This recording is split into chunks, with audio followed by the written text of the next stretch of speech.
नमस्कार. मी सौ अनिता प्रभाकर जमदाडे, अरुणोदय स्टेला वसई इथे राहते. नेहमीप्रमाणे आजचा माझा व्हिडिओचा विषय आहे आमच्या सोसायटीमध्ये चालू असलेले रिडेव्हलपमेंट आणि या संदर्भात घडून येत असलेल्या घडामोडी. अनेक दिवसांपासून आम्ही काही सदस्य या रिडेव्हलपमेंटच्या संदर्भात ज्या काही चुकीच्या गोष्टी चालल्या आहेत याच्या विरुद्ध आवाज उठवण्याचा प्रयत्न करतो आहे. संघटित होऊन आम्ही प्रयत्न करतो आहे की लोकांपर्यंत काही गोष्टी जाव्यात, काही गोष्टी पोचाव्यात. याचाच एक भाग म्हणून आम्ही इथे जो बिल्डर अपॉइंट केलेला आहे रिडेव्हलपमेंटच्या संदर्भात, it's square projects private limited, जे डायरेक्टर आहेत कल्पेश ओरा आणि विपुल गिरधर. तर यांच्या संदर्भात आम्ही काही माहिती घेतली आणि ती माहिती आम्ही व्हिडिओद्वारे आणि ऑडिओद्वारे लोकांपर्यंत पोहोचवण्याचा प्रयत्न केला. तर याच्यामध्ये असं झालं आहे की आता बिल्डर आणि कमिटी यांनी मिळून आमच्यावरती दबाव आणण्याचा प्रयत्न केला अनेक वेळा, पण आम्ही त्याला बदलू नाही. म्हणून त्यांनी आता आमच्यावरती डिफेमेशनची अशा प्रकारे आमच्यावरती केस दाखल करण्याचा प्रयत्न केला आहे. याच्यामध्ये त्यांचं असं म्हणणं आहे की आम्ही जे काही बोलतो आहे बिल्डरच्या विरोधात हे खोटं आहे आणि आम्ही त्यांची मानहानी करतो आहे. मानहानी करण्याचा आमचा कुठल्याही प्रकारचा हेतू नाही.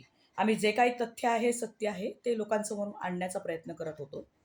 जी काही माहिती आमच्याकडे अधिकृतपणे उपलब्ध आहे ती माहिती आम्ही फक्त व्हिडिओद्वारे लोकांपर्यंत आणतो आहे. तर याच्यासाठी आमच्यावरती त्यांनी डिफेमेशनची केस आमच्या 4 सदस्यांवरती केलेली आहे. माझं असं सांगणं आहे यांना की आम्ही अशा कुठल्याही प्रकारच्या डिफेमेशनच्या किंवा मानहानीच्या केससाठी अजिबात घाबरत नाही.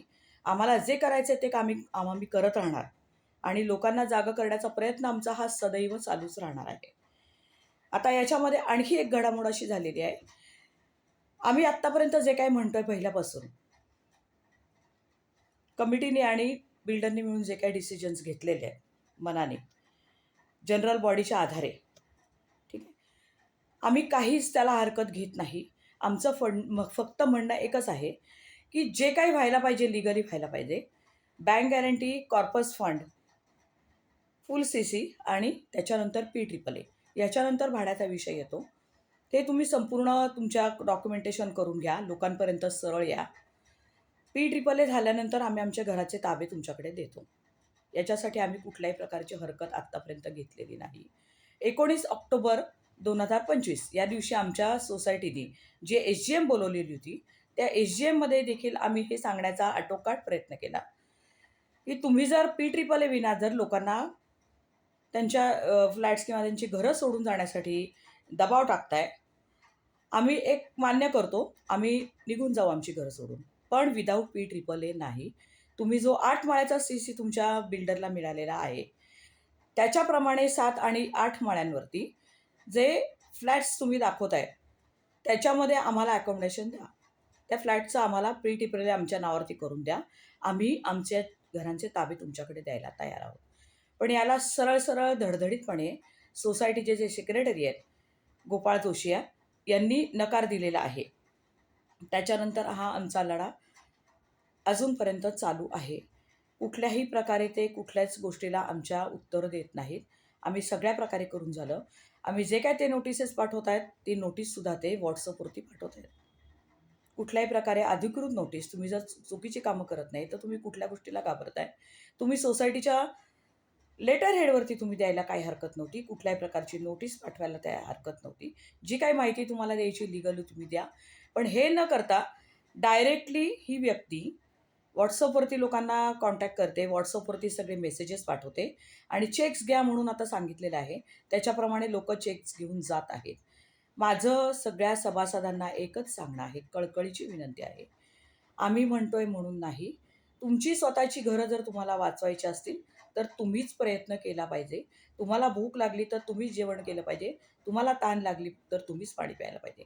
आम्ही प्रयत्न करतो आहे सगळ्यांसाठी लढायचा, पण तुमच्या घरांसाठी स्टँड घेणं हे तुमचं कर्तव्य आहे. अजूनही तुमच्या लक्षात येत नसेल तर कृपया जागे व्हा सभासद मित्रांनो. आमच्यावरती डिफेमेशनच्या केसेस टाकून किंवा कुठल्याही प्रकारच्या केसेस टाकून आम्ही दबावाला बळी पडत नाही, हे या सर्व मंडळींच्या लक्षात आलेलं आहे. म्हणून केवळ तुम्हाला घाबरवण्यासाठी हे स्टंट चालू आहे. आमच्यावरती केसेस टाकले की लोक या सगळ्या गोष्टींना घाबरतात. कुठलाही भिडस्त माणूस, एक मध्यमवर्गीय व्यक्ती पोलीस स्टेशन आणि कोर्ट याच्यामध्ये अडकू इच्छित नाही. यासाठी लोक घाबरून जर ह्या गोष्टीच्या बळी पडत असतील तर अत्यंत चुकीची गोष्ट आहे. हे सगळे आम्ही घाव स्वतः झेलतो आहोत. आम्हाला याची कुठल्याही प्रकारची भीती नाही आणि आम्ही काहीही गुन्हे केलेले नाहीत.